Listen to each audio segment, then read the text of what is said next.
এই দেখো কাঁচা আম দেখে মানে কাঁচা আম এনেছে ঘরে রেখে একদিনই এরকম হয়ে গেছে হলুদ। ওপরটা এত শক্ত সেই দেখে এনেছে, ভেবেছি আজকে আম দিয়ে ডাল করব। কিন্তু এই হচ্ছে আমের পরিস্থিতি, কিন্তু ভীষণ টক। তাই ভাবলাম এটা এখন মাখবো। এই যে কাসুন্দ নেই, তাই শুধু কাঁচা লঙ্কা, নুন আর চিনি এই দিয়েই মাখবো। আর কাঁচা লঙ্কা একটা নিলাম, মানে কি বলবো, মারাত্মক ঝাল। এই একটাও পুরোটা আমি দেব না, এত ঝাল আজকে। এবার লঙ্কা এনেছে, এই দেখো পুরোটা আমি দিলাম না। এবার এটা সুন্দর করে মাখবো। এটা কি করবো বলো তো, মেখে রাখবো, আজকে ভাতের সাথে খাবো। ভাত খাওয়ার শেষে না এটা খেতে দারুণ মজা লাগে। এই যে এর মধ্যে যদি একটু কাসুন্দি পড়তো না, দুর্দান্ত লাগতো।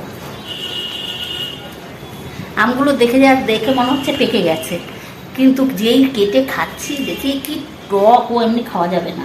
তাই এই মাখলে খেতে দুর্দান্ত লাগে। বেশ কাঁচা লঙ্কা দিয়ে ডলে ডলে। কে কে ভালো খাও? আর এরকম নরম আম মাখা খাওয়া শিখেছি আমার ঠাকুমার কাছ থেকে। আমাদের কাসুন্দ করতো, আর কাসুন্দ না স্বাদ দিতে হয়, সেই স্বাদের দিন আম মাখা করতে হয়। আর যেহেতু ঠাকুমা বয়স্ক ছিলেন, আমার ঠাকুমা করতেন কি, ওই এরকম নরম নরম আম খুঁজতেন। তারপরে এই আম মাখা খেতে যা লাগে না, এই আম মাখা খেতে আমার ঠাকুমার কাছ থেকেই শেখা।